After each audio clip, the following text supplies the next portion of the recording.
JD.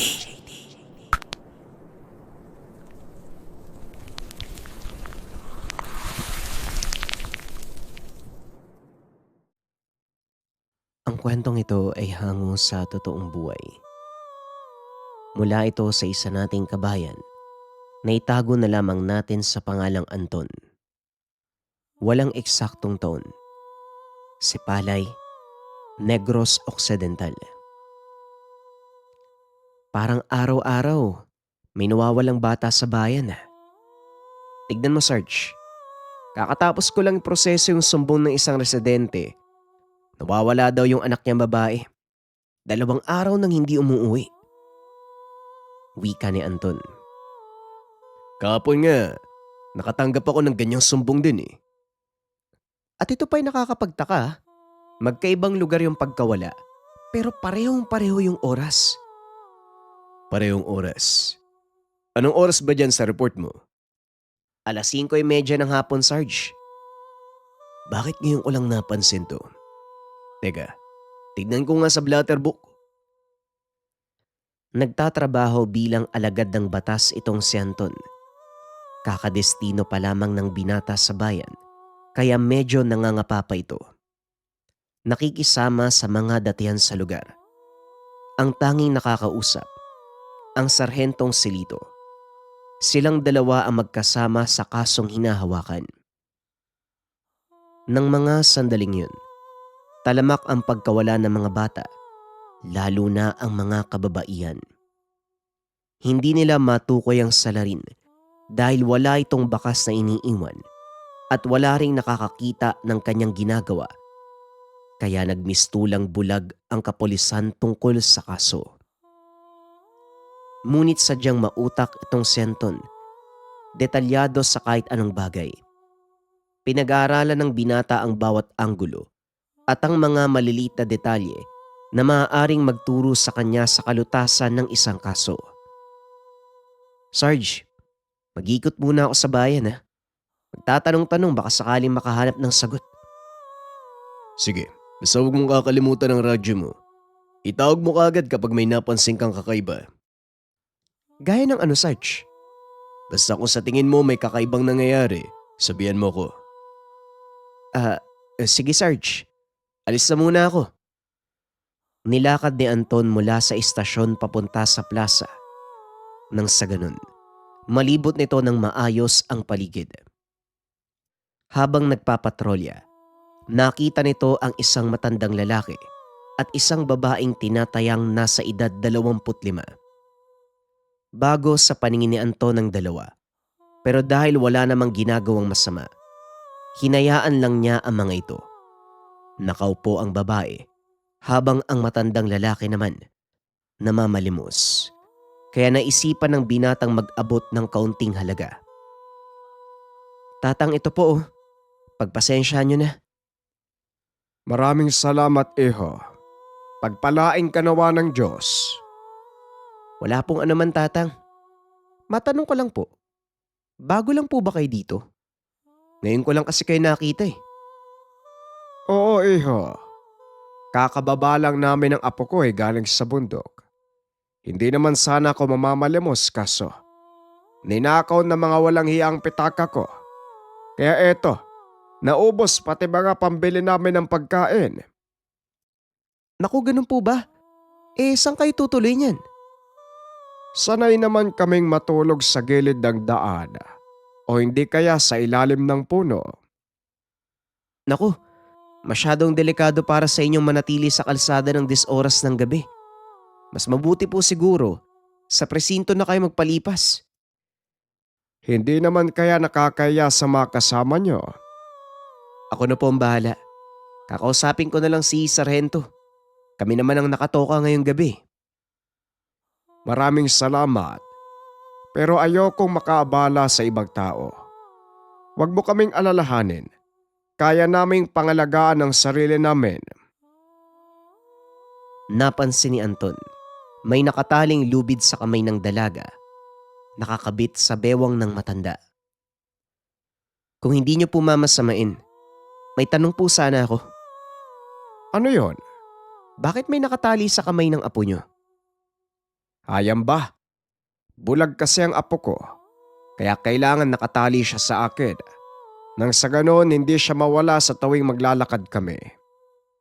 Ngayon kung hindi mo mamasamain, mauna na muna kami ha. Kailangan naming maganap ng makakain eh. Sandali lang po, wag yun ang alalahanin yun. Sasamahan ko na po kayong kumain. Naku, nakakaya naman. Binigyan mo na kami ng pera, tama na ito. Ayos lang po yan. Itabi nyo na lang po yung binigay kong pera para panghapunan nyo mamaya.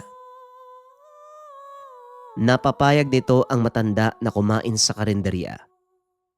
Ngunit nang naroon na sila, nagtaka ang binata dahil nagpalagay ito ng 3 plato. Ngunit pinasaoli ng matanda ang isa. Hindi kakain ang aking apo. Hindi siya pwede sa ganitong uri na mapagkain. Ganun po ba? O siya, kumain na po tayo. Matanong nga kita, bakit mo kami tinutulungan? Hindi mo naman kami kilala. Manong, nakita nyo naman po siguro yung suot kong uniforme, di ba? Isa po akong pulis.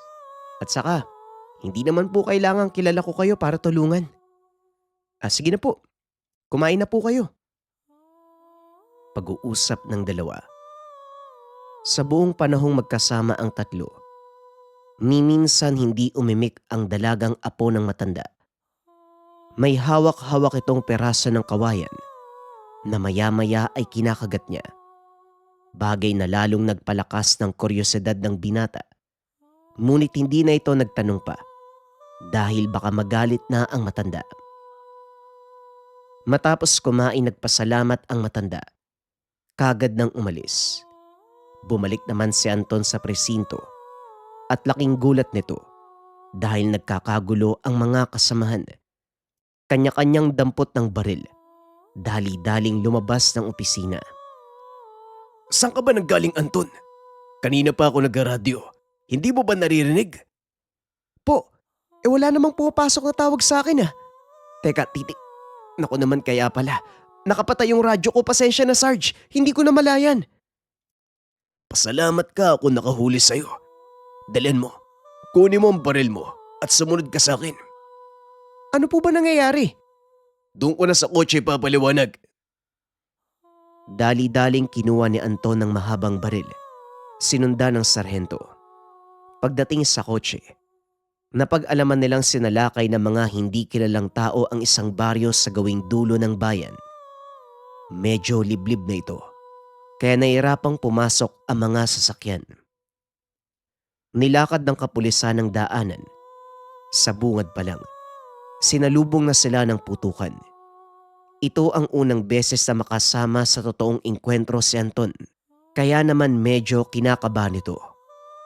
Unang engkwentro mo to, no? Huwag kang kakabahan. Basta tandaan mo lang, ang kalaban ay nasa harap, wala sa likod mo. Wala sa kaliwa, wala sa kanan. Hindi naman ako tutuliro, Sarge.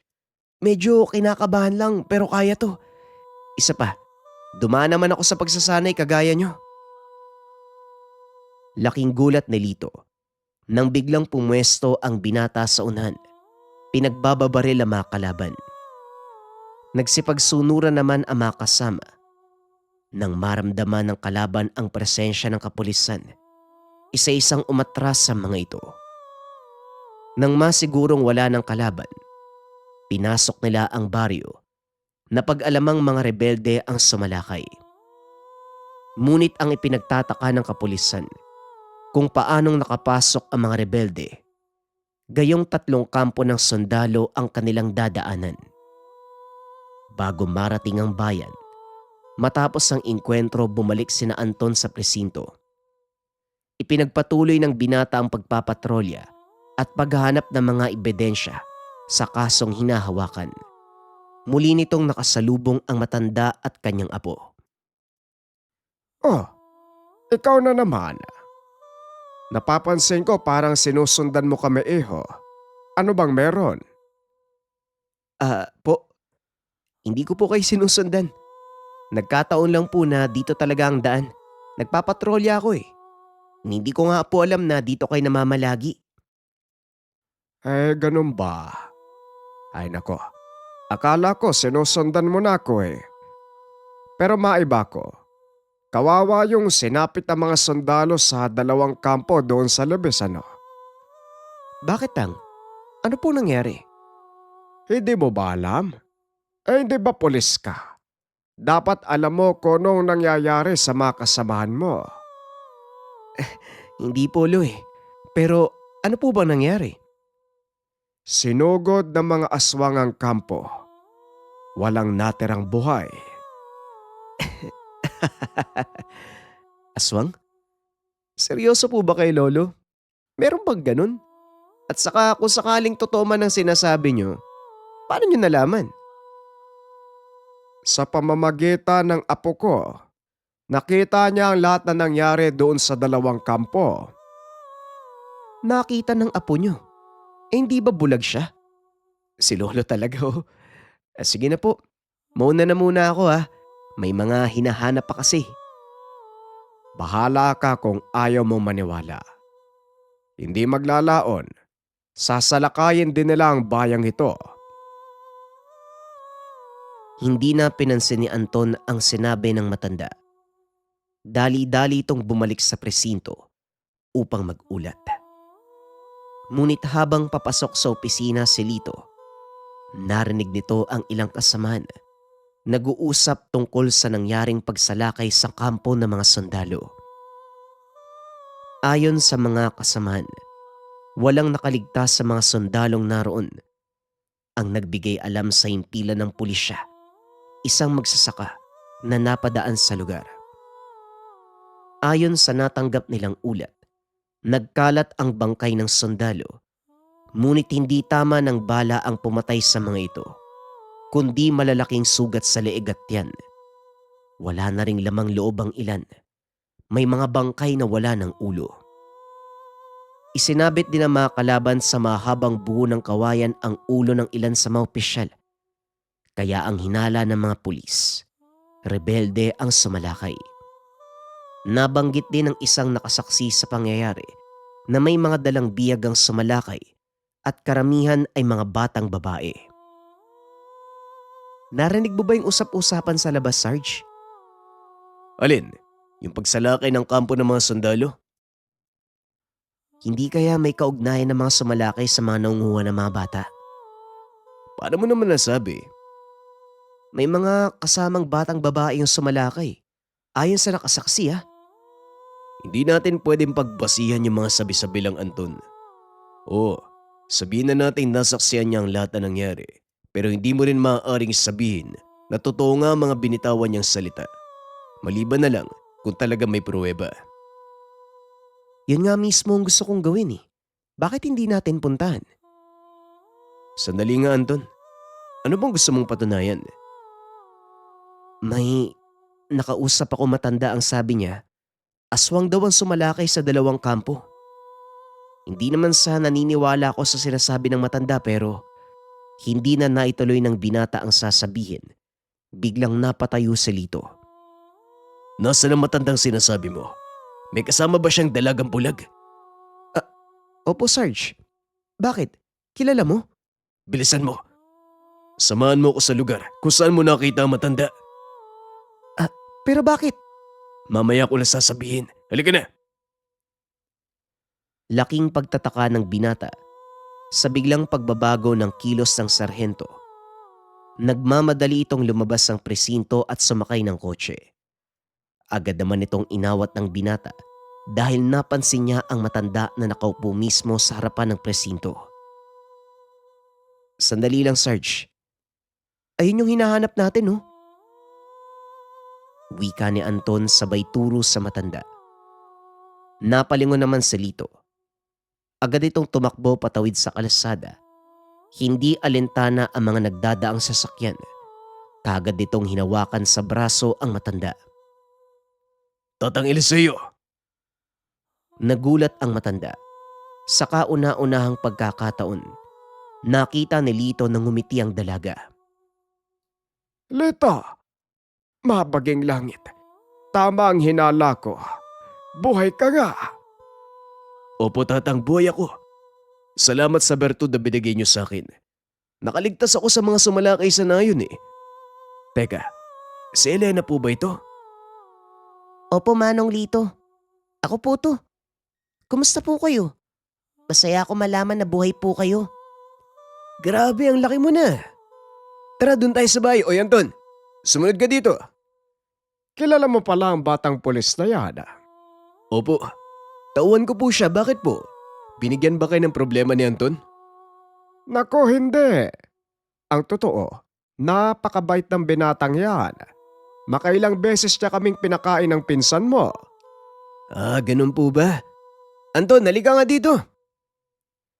Dali-daling lumapit si Anton habang nagkakamot ng ulo. Bakit po, Sarge? May problema ba? Inaaresto mo ba sila? Wala naman silang ginagawang masama, Sarge eh. Hindi. Paano kung aarestuin ang lolo't pinsan ko? Matagal mo na pala silang kilala ha? Hindi mo man lang sinabi sa akin. Aba, malay kung kamag-anak mo palang dalawang to. Kung alam ko lang sana, matagal ko na silang dinala sa'yo. Ay naku, hayaan mo na. Tara, dun tayo sa bahay. Dali-daling kinuha ni Lito ang sasakyan. Pinasakay ang mga kasama. Pagdating sa tahanan, hindi na nagsayang ng oras si Lito. Agad itong nag-usisa sa matanda. Pinaliwanag naman ito ang nangyari, kung paano silang nagkakilala ni Anton. Nagpatuloy ang pag-uusap hanggang sa nabaling ang usapan sa kasong hawak nila Lito. May bako tatang. May hinahawakan kaming kaso tungkol sa nawawalang mga bata. Nabanggit sa akin ni Anton na nakita mo daw ang sumalakay sa kampo ng mga sundalo. Tama ka. Ito ang dahilan kung bakit kami bumaba sa bayan. Ang umubos sa mga sundalo at ang sumalakay sa ating baryo ay iisang pangkat. Kinukuha nila ang mga kababaihan at kabataan. Ikinukulong ang mga ito upang maging reserbang pagkain. Kung ganun tama ang hinala ko, mga aswang nga ang pumatay sa mga sundalo. O ngayon, ano na ang balak mo? Pulis po ako eh. Tungkulin kong pangalagaan ang kaligtasan ng mga sibilyan. At kung banta sa kaligtasan ng lahat ang pangkat na yun, handa kong harapin sila at panagutin. Sang-ayon ako. Tutulong kami ni Elena. Teka, sandali lang. Anong tutulong? Tatang, baka hindi mo nakikita yung kalagayan mo ha?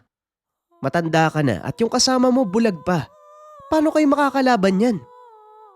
Hindi mo kilala ang dalawang to, Anton. Pero wag ka mag-alala dahil mamaya lang, makikilala mo sila. Sa mga sandaling ito malamang may naglalakbay na pangkat papunta sa bayan. Walang magagawa ang puwersa ng kapulisan kung sakaling piliin nilang lumaban. Kung may magagawa ka upang pigilan ang mga kasamahan mo, gawin mo na, Lito. Walang abiso mula sa nakakataas na kumilos ang kapulisan, kaya hindi sila makikialam. Anton, hubarin mo ang uniforme mo. Lalaban tayo bilang mga sibilyan.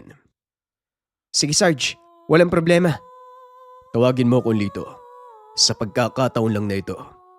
Pagkatapos, Sarge daw lang itawag mo sa akin. Sige po, Sir Estelito. Teka, paano natin sila lalabanan? Kami na ang bahala. Kakailanganin lang namin ng alalay mula sa inyo. Eto Anton, gamitin mo muna ang baril na ito. Nakadesenyo yan para bumaril mula sa malayo. Hanggat kayang abutin ng panilip, matatamaan mong babarilin mo. Teka, gaano ka ba kagaling bumaril? Basta marunong akong bumaril. Kaya ko namang magpatama. Yun lang naman ang mahalaga, di ba? Kung ganun, maganda ka na. Alis tayo bago lumubog ang araw. Elena, matutukoy mo ba kung saan sila manggagaling? Opo, Manong Lito. Ako na po ang bahala. Mahusay. Sandali lang at ihahanda ko mga kakailanganin. Ilang oras na nabalot ng katahimikan ng paligid. Habang naghihintay, nakaidlip si Anton. Nagising na lang ito nang tapikin siya ni Lito. Hoy, gising na. Alis na tayo. Dali-daling bumangon ang binata. Inayos ang sarili. Matapos ay sumakay na ang mga ito sa kotse, papunta sa itinurong direksyon ni Elena. Liblib na ang lugar. Walang kabayan, kaya walang sibilyan ang maaaring duman. Maliban na lang kung sasadyay nilang pumasok sa mismong kagubatan. Anton, maganda ka. Pumwesto ka sa bahaging yun at siguraduhin mong walang makakalampas sa'yo. Paputukan mo ang anumang hindi taong madadaanan dito. Maliwanag. Ako na po ang bahala. Sandali lang. Ibigay mo sa akin ang lahat ng bala ng barel na yan. May gagawin lang ako. Inabot ni Anton ang bala ng dalang baril. Laking gulat ng binata dahil bigla itong binuhusan ng matanda ng kulay itim na langis. Aawatin pa sana ng binata ngunit huli na dahil naligo na sa langis ang bala. At nang iabot ito ng matanda, tuyo na tila sinipsip ang langis. Teka, puputok kaya tong mga to? Malalaman mo mamaya. Sige na, magtago ka na. Dali-daling naganap ng matataguan ng binata at sinalito naman, tumuloy sa pagpasok ng gubat. Isang oras bago lumubog ang araw, patuloy na nag-antay si Anton. Sinilip nito sa teleskopyo ang mga kasama. Nakitang nag-aantay din ang mga ito sa gitna ng daan. Ilang minuto pa ang nakalipas. Biglang bumunot ng itak si Mang Eliseo. Pinutol ang tali ni Elena. Ito ay nakakabit sa kanyang bewang. Biglang tumalon ng dalaga paitaas at nawala sa paningin. Bagay na kinagulat ng binata. Ilang minuto pa ang nakalipas. Nakarinig ng sigawan si Anton mula sa kinaroroonan nila Lito. Muling sumilip ang binata sa teleskopyo. Nakita ang ilang nilalang na paparating sa kanya. Kinasan nito ang baril. Inumang sa nilalang sabay putok. Tinamaan niya ito sa ulo, dahilan para magkalat ang utak nito sa daan. Nagulat si Anton sa nangyari dahil hindi naman ganon ang epekto ng hawak na baril sa tatamaan. Sunod-sunod ang paglabas ng mga nilalang. Wala itong pinaligtas. Lahat ng dumaan sa kanyang panilip, bigla na lang tumutumba. Ilang sandali pa tumahimik ang lugar. Sumenya si Lito na lumapit si Anton sa kanilang lugar. Dali-dali namang bumaba ang binata. Mahusay, Anton. Ngayon ipaubayan na natin ang laban kina Tatang Eliseo at Elena. Naku, baka mapahamak lang yung mga yan. Tumulong na lang tayo. Magtiwala ka. Tignan mo kung ano ang gagawin nila. Naglakad papasok ng gubat ang matanda. Habang nakasunod kay Elena, nag-aantay doon ang ilang natitirang kalaban na siyang may hawak sa mga biyag nilang tao. Biglang sinugod ni Elena ang mga ito. Pinagtulungan siya ng mga kalaban. Ngunit wala ni isa sa kanila ang nakapagpabagsak sa dalaga. Habang nakikipaglaban, nakatutok ang kamay ni Tatang Eliseo sa likod nito na tila inuusalan ng kung anong dasal. Ayon kay Lito, si Elena ay isang uri ng mataas na aswang simula pagkabata. Inalagaan na ito ng matanda. Nilinang ang nakatagong lakas bilang nag-iisang babaeng gabunan. Ayon din kay Lito, kaya napunta sa pangalaga ng matanda ang dalaga. Itinakwil ito ng kanyang sariling angkan dahil sa kanyang kasarian. Si Elena ang kaisa-isang babaeng gabunan. Bihira ang ganitong pangyayari sa kanilang lahi at hindi katanggap-tanggap na ang kanilang angkan ay pamumunuan ng isang mahinang uri ng aswang. Ngunit sa nakita ni Anton, wala sa katauhan ni Elena ang salitang mahina. Solong inubos ang maigit 10 kalaban. Pinalaya ang mga bihag. Tinipon nila Lito ang mga ito. Sinabing huwag magbahagi ng kahit ano tungkol sa mga nangyari. Nang matapos ang labanan, bumalik sa bayan ng Pangkat. Dumiretso sa presinto sina Anton upang magbigay ng ulat tungkol sa mga nawawalang kababaihan. Nagawa nilang malutas ang dalawang kaso sa iisang pagkakataon. Hindi makapaniwala si Anton na makakasalamuha nito ang isang aswang. Ilang araw pa ang nakalipas. Muling umalis si Mang Eliseo para bumalik sa kabundukan. Pinili ng dalawang pulis na itago ang totoong nangyari sa mga sundalo. Piling tao lamang ang nakarinig ng totoong istorya. Ang misteryo ng isang ermitanyo na merong alaga na batang gabunan.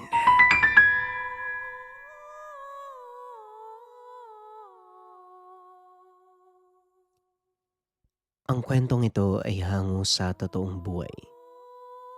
Mula ito sa isa nating kabayan na itago na lamang natin sa pangalang Andres. Walang eksaktong taon, probinsya ng Palawan. Kasalukuyang naglalakad ang magtsuwing Andres at Pablo papasok sa isang maliit na sitio. Napansin ng mga ito, napakailap ng mga tao doon. Kahit ang mga tindahan ay nagsasara sa tuwing mapapadaan sila. Sira-sira din ang ilang kabayan at may mga nagkalat na patay na hayop sa paligid. Wala din ni isa sa mga tao ang nasa labas ng kanilang tahanan.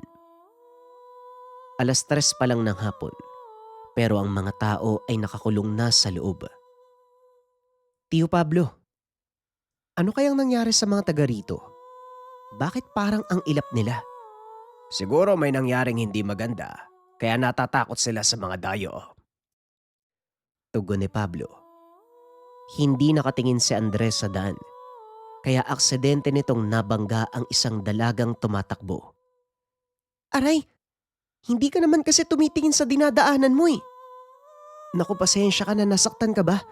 Halika, tutulungan na kita.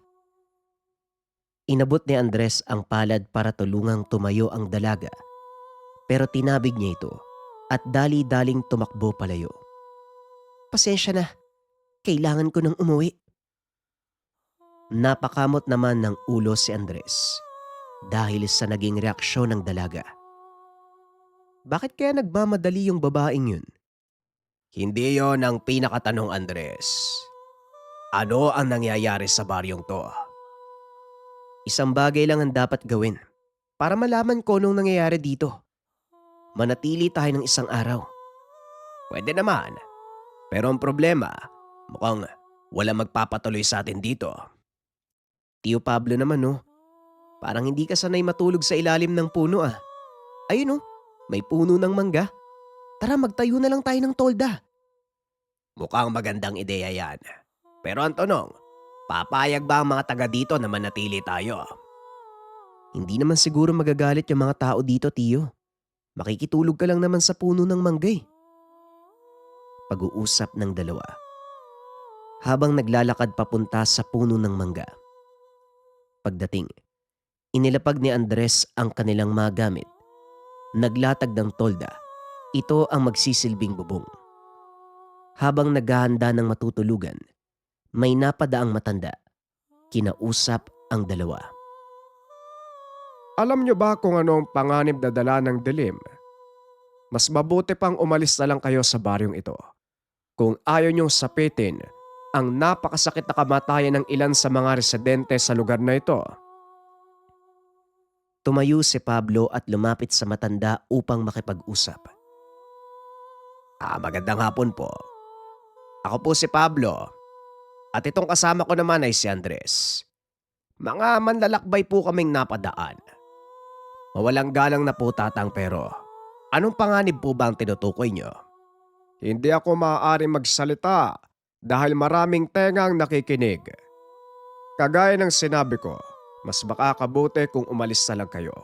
Hindi lang para sa inyo, kundi para sa mga nakatira dito. Dito na naisipan ni Pablo na sabihin ang totoong dahilan kung bakit sila naglalakbay. Ang totoo niyan, Manong, isa kong babaylan. Naglalakbay kami dahil hinahanap namin ang isang tao. Maaari ko kayong matulungan. Yun ay kung gusto nyo. Wala sa akin ang pagpapasya, binata. Kailangan niyong makausap ang kapitan ng sitio para makuha ang pagsang-ayon niya. Pero duda ko na haharapin niya kayo. Wala naman po siguro masama kung susubukan, hindi ba? Hindi na umimik si Andres dahil alam nito ang dahilan ng chewin. Maaaring nasa lugar na yon ang kanilang hinahanap. Walang problema. Kung yan ang pasya niyo, sasamahan ko kayo sa bahay ni Kapitan Tonyo. Hindi nagdalawang isip ang dalawa. Naglakad ang mga ito papunta sa tahanan ng kapitan. Napapaligiran ng tanod ang bakuran, kaya nahirapang pumasok sina Pablo dahil hindi sila taga roon. Bakit dito nagtipon-tipon ng mga tanod? Hindi ba dapat nagbabantay sila sa buong sitio? Tanong ni Andres. Tinakpan ng matanda ang bibig nito. Huwag kang maingay. Mamaya marinig ng kapitan ang sinabi mo, malintikan ka pa. Ganun po ba siguro? Duwag yung kapitan nyo, no? Tignan mo, oh. Lahat ng tanod dito nakabantay sa bahay niya. Hindi ba dapat siya yung namumuno sa pagpapanatili ng kapayapaan sa nasasakupan niya? Muling wika ni Andres. Isa sa mga tanod ang nakarinig ng sinabi nito. Agad siyang nilapitan upang sawayin. Alam mo, kapag narinig ka ng kapitan, siguradong mapuputulang ka ng dila. Pero tama ang sinabi mo. Duwag nga ang kapitan namin dito. Kung hindi dahil sa pagkakaibigan namin, malamang iniwan ko na rin ang taong yan eh. Pero teka, ano bang sadya nyo dito? Naparito kami upang kausapin ng kapitan tungkol sa nangyayari. Nakita naming takot ang mga tao, lalo na pagsapit ng dilim. Kaya alam namin na may kung anong kababalagang nangyayari dito. Tama ka. Misteryosong nawawala ang ilan sa aming mga kanayon. Lalo na mga bata ah. Ilang buwan na rin nangyayari ang ganun eh. Hindi namin alam kung sino o nung may gawa. Huwag na kayo magsayang ng oras sa kausapin ng kapitan ng ganitong oras. Hindi lalabas ang taong yun. Bukas ang umaga bumalik kayo. Teka, saan ba kayo tumutuloy ngayon? Sa puno ng mangga. Nagtayo lang kami ng tolda. Mailap ang mga tao dito pero nauunawaan naman namin. Ganun ba? Pasensya na kayo ha. Hindi ko maaaring ialok ang tahanan ko. Napakasikip na namin eh.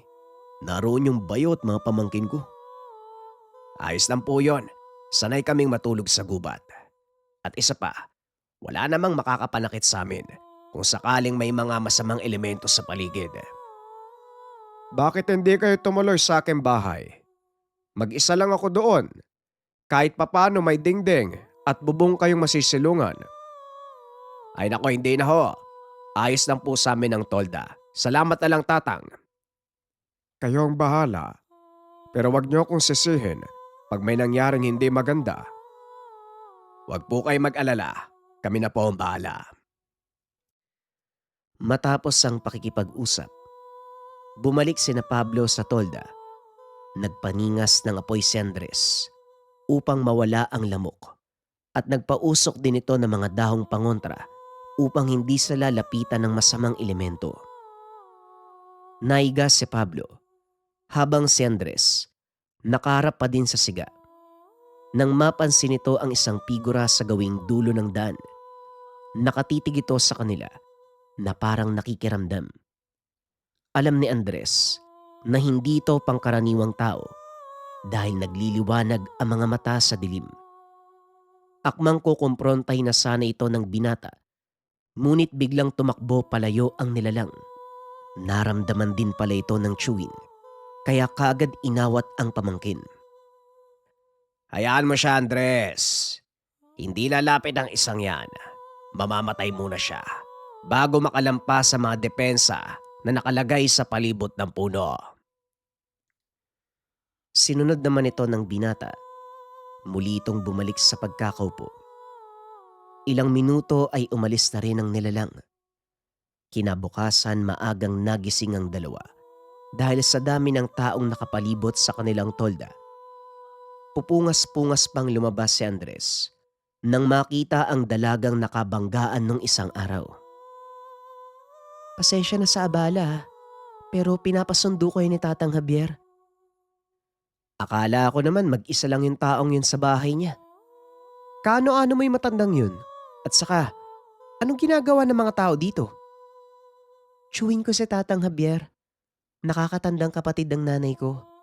At ang mga ito, nagtataka kung bakit kayo natutulog sa tolda. Napakalawak naman ang bulwagan ng sityo. Aba oo nga ano. Bakit hindi ko naisip yun? Pero teka, ano bang kailangan sa amin ng chewin mo? Mukhang kayong may kailangan sa kanya. Ang totoo hindi ko alam. Pero may mahalaga siyang tatalakayin sa inyo eh. Basta ang sabi niya, sunduin ko kayo para doon mag-agahan sa kanyang kubo. Dali-dali namang bumangon si Pablo. Kinausap ang dalaga. Pakisabi sa Tatang Javier mo, ikinagagalak namin ang maanyayaan sa kanyang munting tahanan. Sumunod po kayo sa akin, dadaling ko po kayo sa kanya. Naglakad palayo ang dalaga. Dali-daling sumunod si Andres. At habang naglalakad, napansin nila ang tingin ng mga tao na tila nakakita ng bagong pag-asa. Napapansin mo ba yung tingin ng mga tao, Tiyo? Tignan mo, kahapon lang pagdating natin. Takot na takot sila. Pero ngayon parang nabuhayan. Oo nga no, bakit kaya? Lingid sa kalaman ng mga ito na narinig ng dalaga ang usapan. Nalaman ng mga tao na kayo mga manlalakbay na babaylan. Kaya tama ang sinabi nyo. Nakakita sila ng bagong pag-asa. Isang manggagawa yung gumagala sa lugar namin. Namimeste, gamit ang mga alaga niyang aswang. Dinudukot nila ang mga bata. Natatagpuan nila ang mga itong wala ng buhay. May mga nagsasabi na kinukuha ng mga manggagaway ang kaluluwa ng mga bata upang manatili siyang buhay. Nagkatinginan sina Andres at Pablo nang marinig ang sinabi ng dalaga. Hindi nila akalain na matatagpuan sa lugar na yon ang matagal nang hinahanap. Mukhang nandito nga ang hinahanap natin. Maganda ka, Andres. Alam kong magiging mahirap ito para sa'yo. Pero sana kayanin mo at huwag ka magpabadala sa bugso ng damdamin. Hindi nagsasalita si Andres. Ngunit alam ni Pablo ang nararamdaman ng pamangkin. Nagpatuloy sa paglalakad ang dalawa hanggang sa makarating sa tahanan ni Mang Javier. Maraming salamat sa pagdalo sa aking paanyaya. Pasensya na kung hindi ko kayo naasikaso kagabi. Gawa ng hindi ko talaga alam ang totoo niyong pakay. Pero nang malaman ko na kayo ay mga manlalakbay na babaylan, naisip ko na baka matulungan niyo kami. Kung wala palang may tutulong sa inyo yung tao, hindi nyo kakausapin ano. Alam mo Tiyo, parang walang saysay yung pagpunta natin dito. Pakitang tao lang yung pagpapatawag sa atin ng matandang to eh. Alam ko Andres, pero nakikita kong kailangan ng mga taong ito ng tulong. Kaya kahit ano pa ang tingin nila sa atin, tutulong tayo. Huwag kayong mag-alala dahil handang magbayad ang mga taga-baryo. Malutas nyo lang ang problema ng sityo. Marami na ang namatay. Ilan pang nawawalang kalalakihan na hindi pa rin nakakabalik. Alam kong makasarili ang kailangan namin pero pakiusap. Tulungan nyo kami. Titignan namin kung ano maaari magawa. Sa ngayon nais kong malaman, may mga nakaligtas ba sa pananalakay ng sinabi niyong manggagaway? Ako, nagawa ko makaligtas mula sa kamay ng manggagaway. Hindi ko alam kung sinadya niya akong patakasin o talagang hindi niya ako nakita eh. Walang nakakaligtas sa 6 na mata ng isang manggagaway. Marahil sinadya kanyang pakawalan para maging taga-kwento. Ngayon sabihin mo sa amin anong itsura niya. Magandang babae eh. May mga pulang marka sa katawan. Nakasuot ng salakot. Hindi sumasayad yung paa sa lupa. Malalaman mong nasa malapit siya dahil maaamoy mo ang samyo ng Nilulutong niyog, tama ba? Ganito ba ang itsura ng mga marka niya? Nanlaki mga mata ni Leia nang tanggalin ni Andres ang pangitaas. Tumambad ang mga pulang tattoo sa kanyang balikat at dibdib. Yan nga yung mga markang nakita ko sa katawan ng manggagaway. Kung ganun tama ang hinala natin.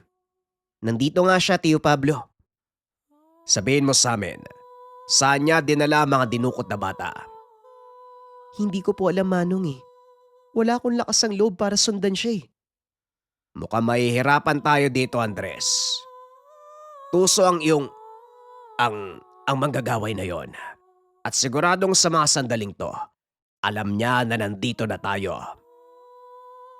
Sa palagay ko nga kagabi, habang natutulog ka, may nakita akong nilalang na nagmamasid sa atin eh.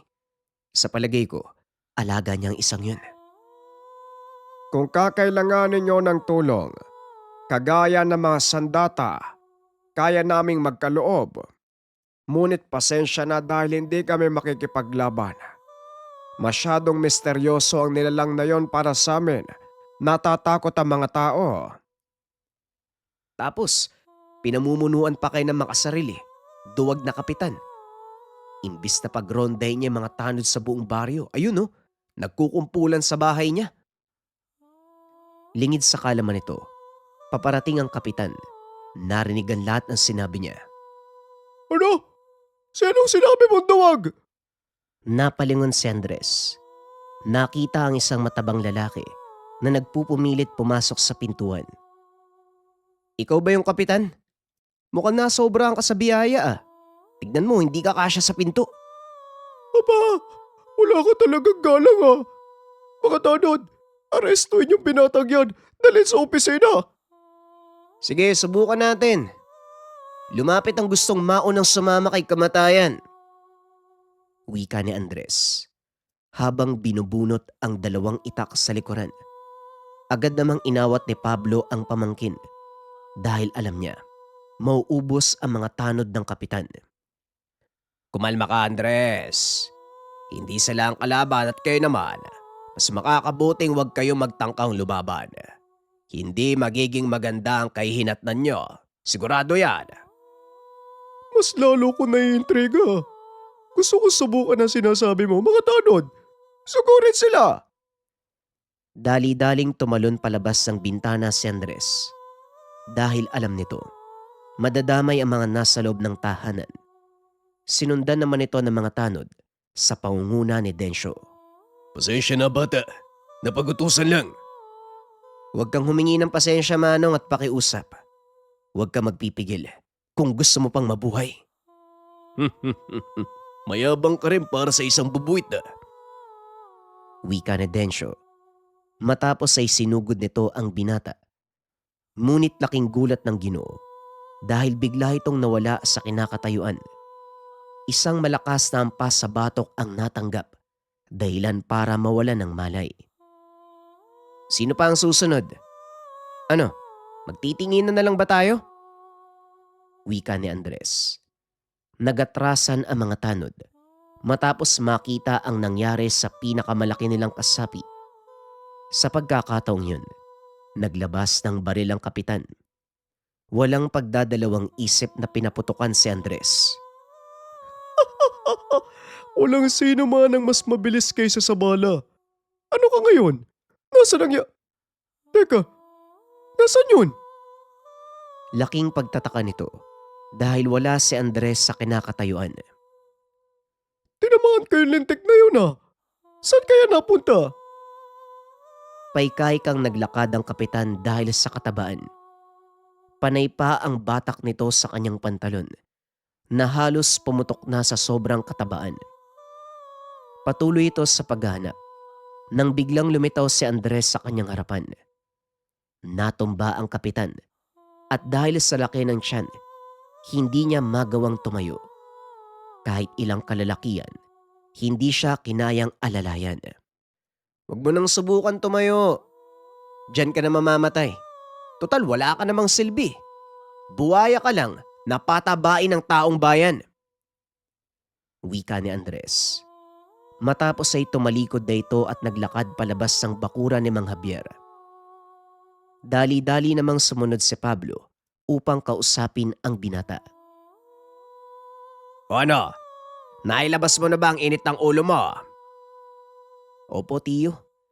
Nakakapanggigil kasi yung itsura ng kapitan na yun eh. Parang baboy na sinuotan ng damit. Basta nanggigigil ako sa tuwing makikita sa isip ko yung pagbumuka niyan.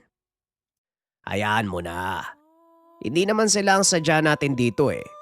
Kailangan nating maganda. Ang sabi ni mga biyar, si Lea daw magsisilbing pain para lumitaw ang manggagawa eh. Masyadong mapanganib para sa isang kagaya ni Lea ang gagawin natin ha. Oo, pero wala tayong ibang pagpipilian.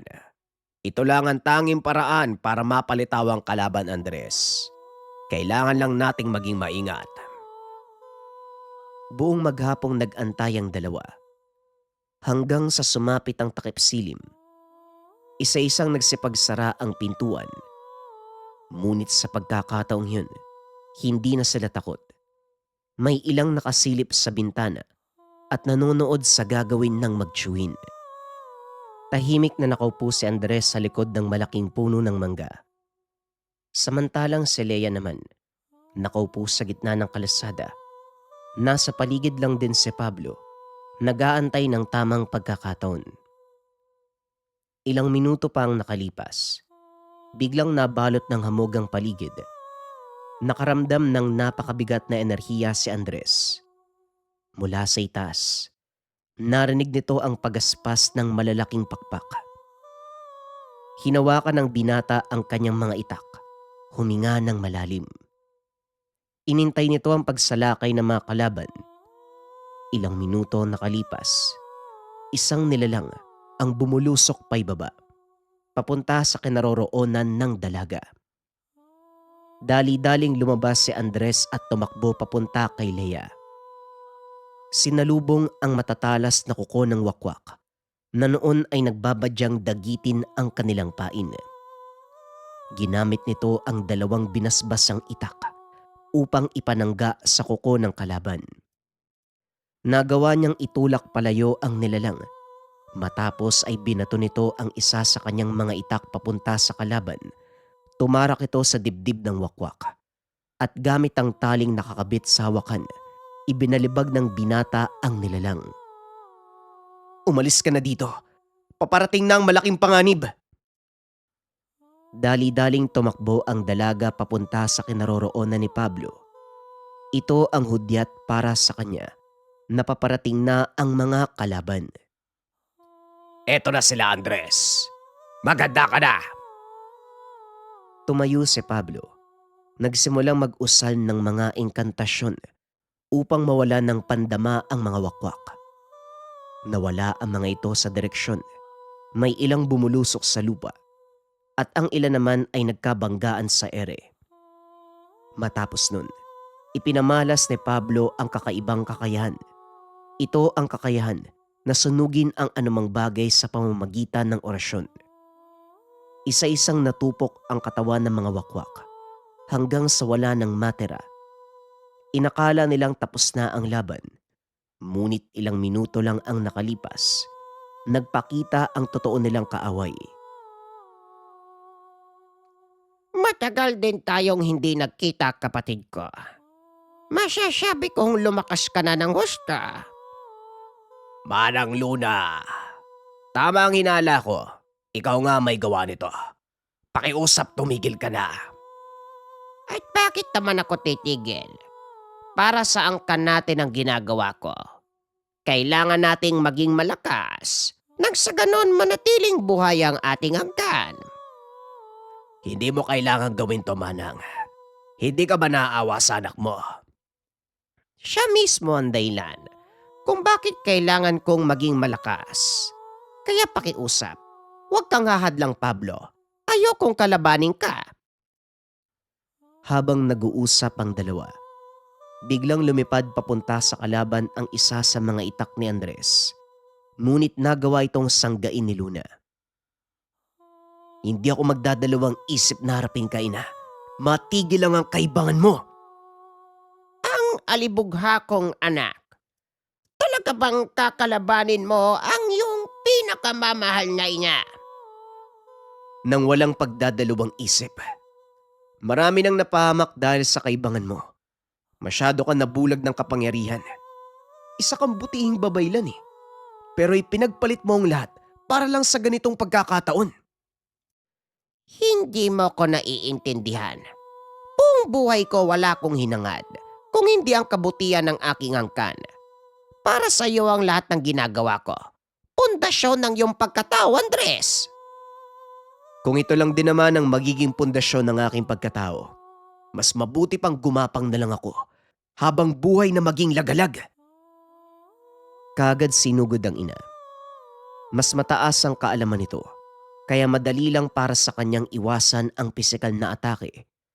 Ngunit nakalimutan ni Luna ang kapatid na si Pablo. Lingid sa kaalaman ng manggagaway, isang patibong ang nilalakaran.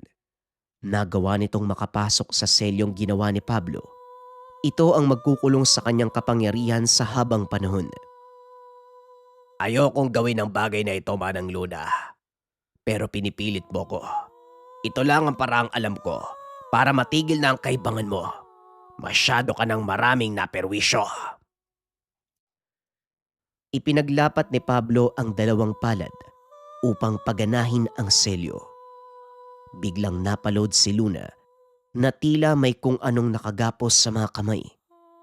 Dahan-dahang nanghina ang katawan nito habang lumalabas mula sa bibig ang mga kaluluwang kinuha niya mula sa mga bihag na kabataan. Unti-unting tumanda ang muka, kumulubot ang balat, hanggang sa tuluyang maging abo.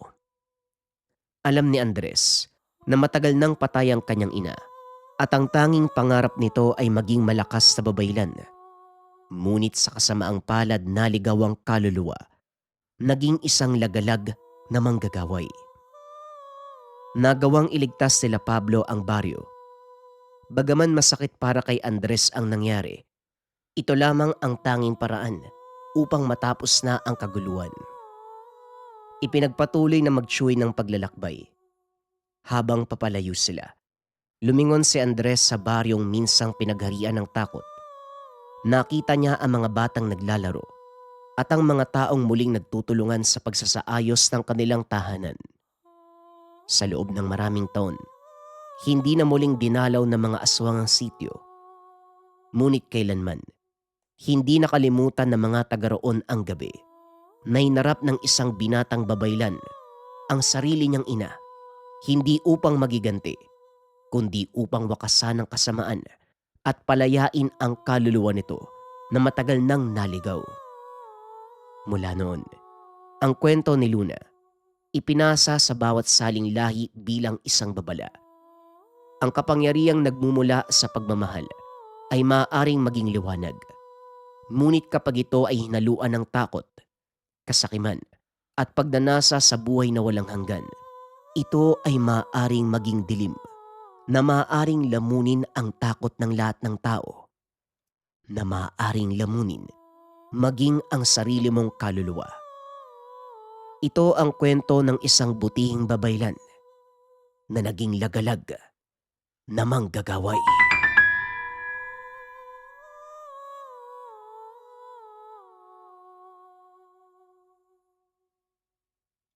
Ang kwentong ito ay hango sa totoong buhay. Mula ito sa isa nating kabayan na itago na lamang natin sa pangalang Fatima. Walang eksaktong taon. Toboso, Negros Occidental.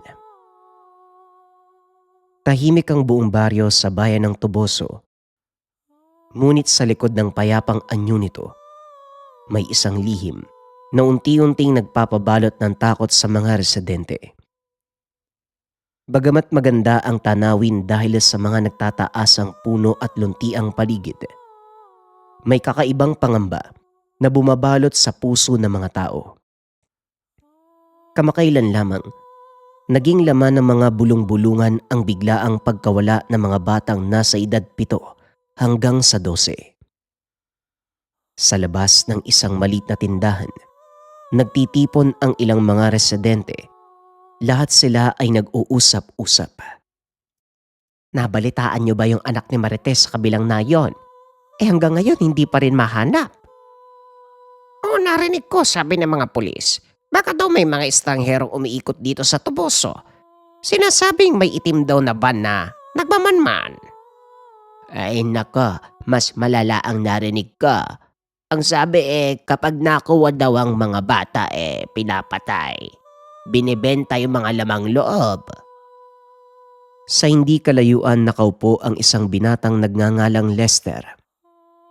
Nakikinig ito sa usapan ng mga kapitbahay. May 7 taong gulang itong pamangkin na babae.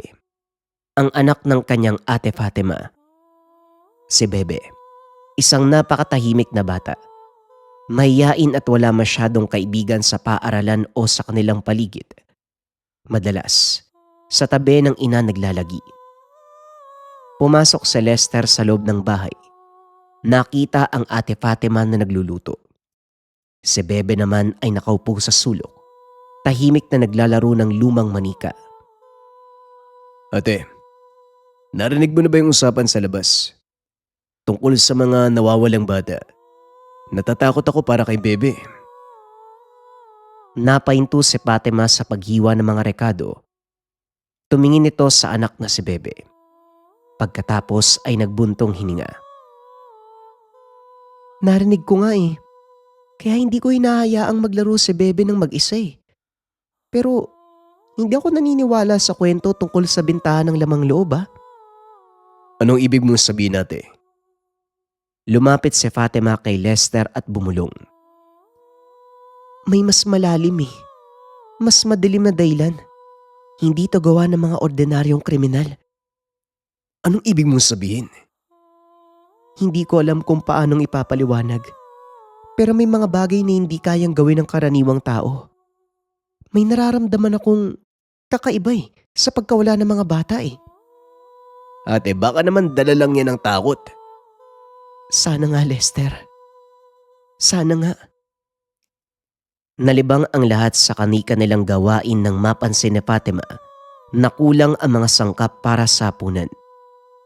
Malapit ang maggabi. Madilim na ang daan sa labas. Bebe anak, halika muna dito. Lumapit si Bebe sa ina. Bitbit pa rin ang manika. Ano po yun, Nay? Pwede ka bang bumili ng asukal sa kabilang kalye?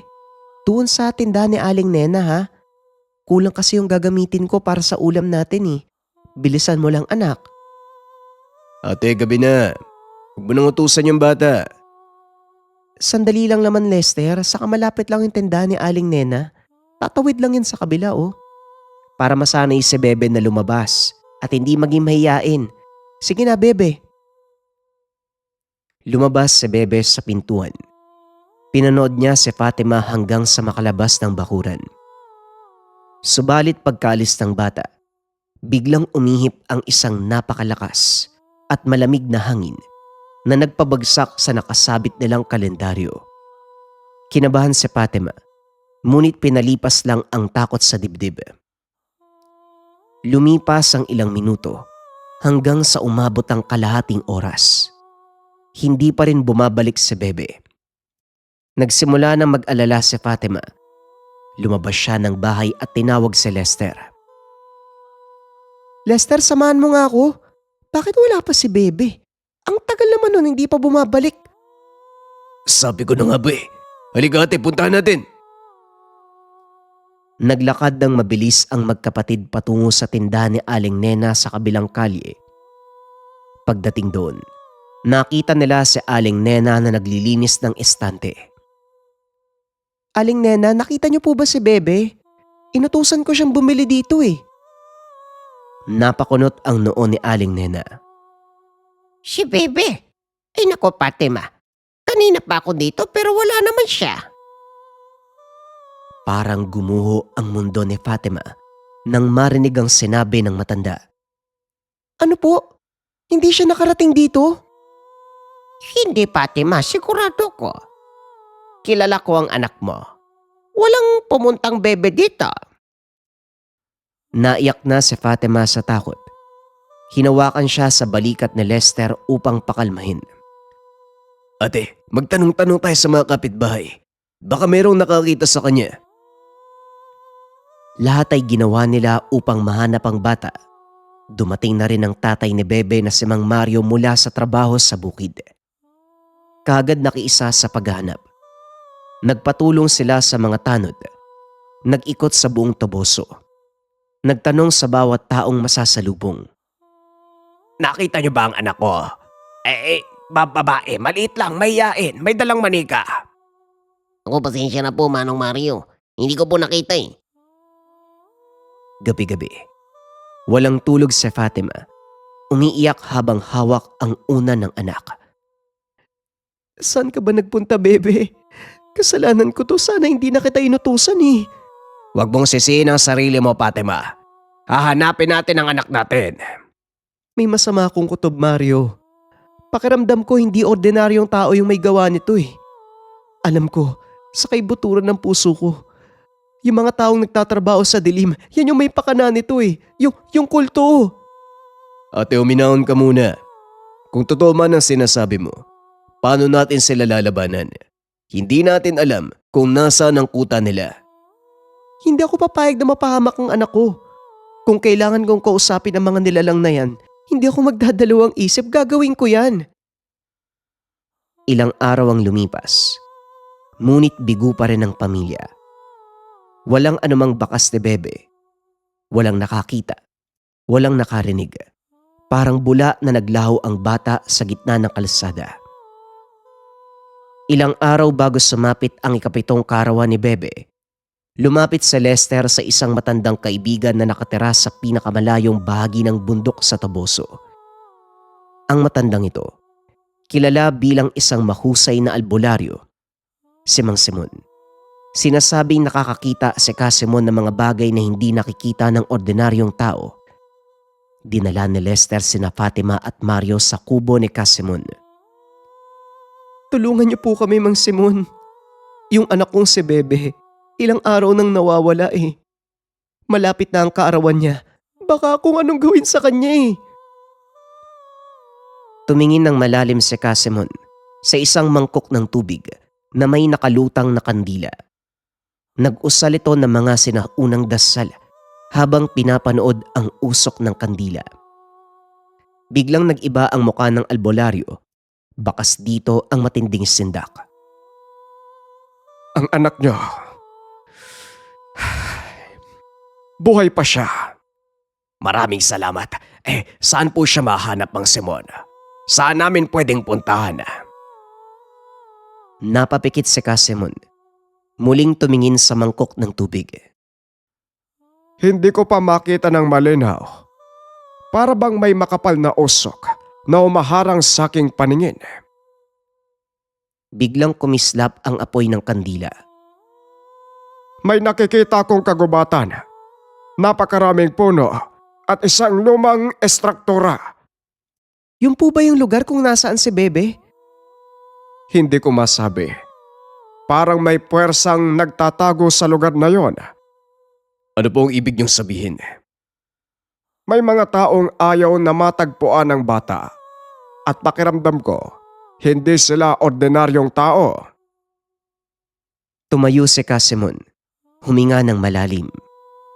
Bumalik kayo mamayang gabi. Kailangan kong ulitin ang ritual. Buong maghapon. Hindi mapakali sina Fatima at Mario. Habang lumalalim ang gabi, muli silang bumalik sa kubo ni Casimon upang ipagpatuloy ang ritual. Muling nagsindi si Casimon ng mga kandila. Inilatag ang mga dahon sa paligid ng mangkok. Ilang minuto siyang nanahimik habang nakapikit. Biglang lumakas ang hangin sa loob ng kubo. Ito na. Nakikita ko na. Ano po yun? Isang abandonadong bodega sa gitna ng kagubatan. Naroon. Naroon ang anak niyo. Diyos ko. Bebe. Nakaupo siya sa sahig. Napapalibutan ng mga kandila. May kasama po ba siya? Meron. Mga taong nakaitim ang kasuotan at pakiramdam ko. Sila ang nasa likod sa pagkawala ng mga bata. Subalit napansin na Fatima at Lester na may kakaiba kay Bebe. Parang nag-iba ang mukha nito. Ang dating masigla, kahit mahiyain itong muka, naging napakatamlay. Ang kanyang mga mata ay walang buhay. Nakatitig lang sa kawalan at tila wala sa sarili. Para siyang isang buhay na manika na ninakawan ng kaluluwa. Anong nangyari sa anak namin, Casimon? Bakit ganyan yung itsura niya? Kinuha ng kulto ang kanyang lakas at kaisipan upang hindi siya makatakas o makaingin ng tulong. Gagamutin ko ang anak niyo. Ibabalik natin ang kaluluwa ni Bebe bago sumapit ang kanyang kaarawan. Tumingin ng seryoso si Casimon sa pamilya ni Bebe. Alam ng matanda, mapanganib ang kanilang gagawin. Hindi ordinaryong kalaban ang kakarapin. May isang napakahalagang kondisyon ang pagtulong ko. Gagawa ko ng ritual para mabawi si Bebe sa mga nagtatahan sa dilim. Ngunit ang ritual na ito dapat manatiling isang malaking sekreto. Bakit naman po kailangang lihim? Anong meron, Casimon? Dahil ang mga taong nagtatrabaho sa dilim, may mga tenga kahit sa mga pader. Kapag nalaman na mga kumuha kay Bebe na sinusubukan natin siyang gamutin at bawiin bago ang kaarawan ng bata, siguradong mararamdaman natin ang galit nila. Tuluyan nilang papatayin ang bata at hindi na natin siya kailanman makikita. Pangako, Mang Simon, walang ibang makakaalam nito. Kahit sino sa mga kapitbahay o kamag-anak, hindi namin sasabihin. Mabuti. Ihanda niyo ang mga gamit na kakailanganin natin. Bukas ng gabi bago ang kaarawan ni Bebe, pupunta tayo sa abandonadong bodega upang isagawa ang paggamot at pagbawi sa kanya. Umuwi ang pamilya sa bahay ng may dalang pag-asa, ngunit may mabigat na pasanin. Alam nila, bawat salita na lalabas sa mga bibig, maaaring maging mitya ng buhay ng bata. Nang sumunod na araw, dahil malapit na ang kaarawan ni Bebe, nagdatingan ang ilang mga kamag-anak nila Fatima upang tumulong sa paghanap. Ang bahay na dati tahimik, napuno ng ingay at ng mga taong nag-aalala. Kasama sa mga dumating ang tiyay ni Fatima na si Tia Ramona, isang babaeng kilala sa pagiging mausisa, madaldal sa kanilang angkan. Fatima, nako, kaawa-awang bata yon. May balita na ba kay Bebe? Anong sabi ng pulis? Wala pa rin pong balita, Tia Ramona. Tugon ni Fatima, habang inaalala ang bili ng albularyo na huwag magsalita tungkol sa kanilang plano. May mga naririnig ako eh. Ang sabi nila may nakita daw silang albularyo na bumaba mula sa bundok kagabi. Hindi kaya may alam ang albularyong yon? Tumingin si Fatima kay Lester na nasa tabi niya. Sumenya si Lester na huwag magsalita. Hindi ko po alam, Tia. Marami namang albularyo dito sa Toboso eh. Subalit hindi tumigil si Tia Ramona. Napansin nito ang mga kakaibang dahon at langis na nakahanda sa ibabaw ng mesa nila Fatima. Mga gamit na ibinigay ni Mang Simon para sa ritual mamayang gabi. Ano tong mga dahon, Fatima? At bakit merong kakaibang langis dito? Mukhang gamit ng albularyo. Wala po yan, Tia. Gamot lang po yan kapag sumasakit ang ulo. Ilang gabi na akong hindi nakakatulog ng maayos eh. Sigurado ka ba? Alam mo, kung may mahanap kayong paraan para makita si Bebe, sabihin niyo sa akin. Kamag-anak niyo ko. May karapatan akong malaman yan. Nag-aalala ko para sa bata eh. Tia Ramona, pakiusap. Huwag na muna natin pag-usapan yan sa ngayon. Hayaan muna nating magpahinga si Ate Fatima. Nang sumapit ang hating gabi, palihim na umalis sina Fatima, Mario, Lester at Mang Simon patungo sa abandonadong bodega sa kagubatan. Bitbit ang mga sulo at ang mga kagamitang panggamot. Tinahak nila ang madilim at madulas sa landas ng Toboso. Pagdating sa bodega, naramdaman nila ang isang napakabigat na enerhiya. Parang may mga mata na nakatitig mula sa kadiliman. Nandito sila. Huwag kayong matakot. Diyan lang kayo sa likod ko. pumasok sila sa loob, nakita muli si Bebe na nakaupo sa gitna ng silid. Wala pa ring malay at matamlay ang muka. Walang ibang tao sa paligid. Ngunit alam nila, binabantayan ng kulto ang lugar gamit ang kanilang itim na kapangyarihan. Nagsimula si Mang Simon sa pag-aalay ng mga dasal. Ipinahid nito ang maywagang langis sa noon ni Bebe. Habang ginagawa ang ritual, nagsimulang manginig ang buong bodega. Umihipang malakas na hangin sa loob ng saradong silid. May narinig silang mga boses na bumubulong ng mga salitang hindi maintindihan. Ibalik niyo ang kaluluwa ng batang ito. Hindi siya sa inyo. Siya ay pagmamay-ari ng kanyang pamilya. Dahan-dahan, nagsimulang gumalaw ang mga daliri ni Bebe. Ang matamlay nitong muka, unti-unting nagkaroon ng kulay. Idinilat ng bata ang kanyang mga mata at tumingin kay Fatima. Nanay? Anak, nandito si nanay. Natatakot po ko, Nay. Huwag ka matakot, uuwi na tayo. Lagi po silang nandito. Lagi po nila akong tinitignan. Huwag ka mag-alala, walang mananakit sa'yo. Nay, gusto ko na pong umuwi. Wag muna, Fatima. Hindi pa tapos ang ritual. Kailangan nating matapos ng buo upang tuluyan siya makalaya sa sumpa ng mga nagtatahan sa kadiliman. Ipinagpatuloy ni Mang Simon ang panggagamot. Unti-unting nawawala ang itim na usok na nakapalibot sa bata. Ilang sandali na lamang, maililigtas na si Bebe.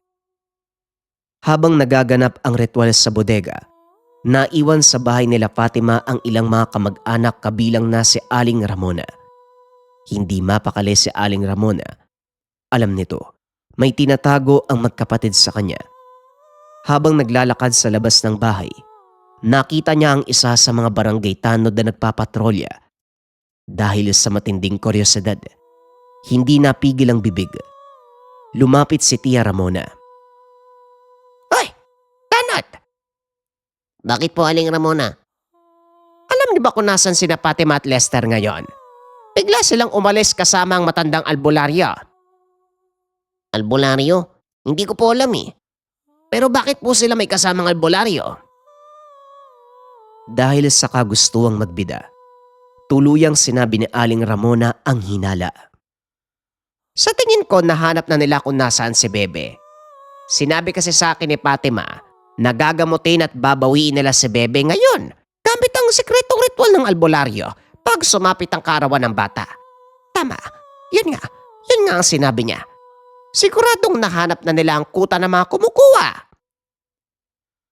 Hindi alam ni Tia Ramona, ilang araw nang may nagmamatsyag sa bahay ni Fatima. Napansin na ng kulto ang kakaibang pagkilos ng pamilya. Ngunit wala silang sapat na impormasyon upang malaman kung kailan at saan magaganap ang ritual. Nang marinig ang sinabi ni Tia Ramona, doon lamang nakumpirma ang hinala. Sa kailaliman ng gubat, mabilis na lumuhod ang lalaking nakasuot ng itim na kapa sa harap ng isang malaking altar na napapalibutan ng mga kandila. Pinuno, nalaman namin kung nasaan ang bata. Isang matandang lalaki na nakasuot ng mahabang itim na damit ang dahan-dahang tumayo mula sa anino. Nararamdaman ko, unti-unting humihina ang kapangyarihan ng ritual. Sinusubukan po nilang bawiin. Walang sino man ang maaaring kumuha sa alay na inilaan para sa ating Panginoon. Ano po ang iyong utos? Ihanda ang lahat. Bago sumapit ang pagsikat ng araw, dapat mawala ang batang yon. Sa loob ng abandonadong bodega, malapit nang matapos si Casimon, dumako na sila sa huling bahagi ng ritual. Gising na si Bebe. Nakatayo na ito ng dahan-dahan, bagamat mahina pa rin. Konti na lang, Bebe. Lalabas na tayo dito. Ngunit biglang napatigil si Casimon. Nabitawan ng matanda ang mangkok ng langis. Nabasag sa sahig. Napahawak ang albularyo sa dibdib. Nagsimulang umubo ng dugo. Mang Simon, Ano po nangyayari sa inyo? Ang sekreto. May nagsalita. May nagtanong. Nalaman nila ang ating plano. Nabunyagang lihim. Bago pa man makasagot si Fatima, biglang bumukas ng malakas ang pintuan ng bodega. Pumasok ang isang napakalamig at itim na hangin na nagpatay sa lahat ng sulo at kandila. Naging ganap na madilim ang paligid. Nanay, tulungan niyo po ako. Sinubukan ni Fatima na tumakbo patungo sa anak. Ngunit may isang hindi nakikitang puwersa ang nagtulak pabalik sa pader. Narinig nila ang maraming yabag ng mga paa at ang nakakatakot na tawanan ng mga nilalang sa dilim. Pinalaan ko kayo. Ang batang ito ay sa amin. Nilabag niyo ang kasunduan. Pakiusap, wag po ang anak ko. Ako na lang po ang kunin niyo. Pagmamakaawa ni Fatima, habang umiiyak, sinusubukang gumapang patungo sa gitna. Ate, hawakan mo ko! Wika ni Lester, habang inaabot ang kamay ni Fatima sa gitna ng kaguluhan. Ngunit maging siya, itinapon ng malakas sa puwersa sa sulok. Narinig nila ang pag-iyak ni Bebe. Nanay, tatay, tiyo, ayoko na po dito. Kumapit ka, anak. Huwag mo kaming iwan. Nang matapos, biglang tumahimik ang buong bodega. Nawala ang malakas na hangin. Nawala ang mga boses. Nang muling makatayo si Mario, nagsindi ng maliit na posporo. Nakita nila ang buong silid. Wala na si Bebe. Wala na rin ang mga itim na kandila. Ang tanging naiwan na lang sa sahig, ang lumang manika ni Bebe na merong mantsa ng itim na likido. Si Mang Simon naman ay nakandusay sa sahig. Walang malay at labis na nanghihina dahil sa bagsik ng ganti ng kulto. Kinabukasan, ikapitong kaarawan ni Bebe. Ngunit walang handaan, walang tawanan, walang kasiyahan. Ang tanging maririnig sa buong bahay, walang katapusang pag-iyak ng isang ina na nawala ng anak. Nakandog sa mesa ang manika ni Bebe, napapaligiran ng mga puting kandila. Dumating si Tia Ramona sa bahay, umiiyak at tumingi ng tawad. Patawarin mo ko. Hindi ko sinasadya. Nagsalita lang naman ako. Hindi siya tinignan ni Fatima. Nakatitig ang ina sa kawalan. Ang mga mata ay katulad ng mga mata ni Bebe nung huli niya itong makita sa bodega. Walang buhay, matamlay, wala sa sarili. Lumapit si Lester kay Tia Ramona at sa iba pang mga kamag-anak. Galit at lungkot ang namayani sa kanyang muka. Umalis na kayo. Dahil sa kadaldalan nyo, tuluyang nabawi at nakuha si Bebe ng mga nagtatahan sa dilim. Wala na ang pamangkin ko. Masaya ba kayo? Walang nagawa ang mga kamag-anak kung hindi umalis nang may mabigat na kasalanan sa kanilang mga puso. Mula noon, naging isang malaking aral sa buong bayan ng Toboso ang nangyari kay Bebe. Ang mga tao ay natutong mag-ingat sa kanilang mga salita, lalo na kapag ang kalaban ay mga puwersa na hindi nakikita. Tuwing sasapit ang gabi ng kaarawan ni Bebe, may ilang residente na nagsasabing may nakikita sila. Isang maliit na batang babae na may hawak na lumang manika sa gilid ng kagubatan. Tahimik, nakatayo, nakatitig sa baryo. Kapag nilalapitan, bigla itong nawawala. Hindi malaman ng mga tao kung ito ba ay alaala lamang ng bata o isang kaluluwa na hindi nakauwi sa kanyang pamilya nang dahil lamang sa kapalpakan ng tsismosa.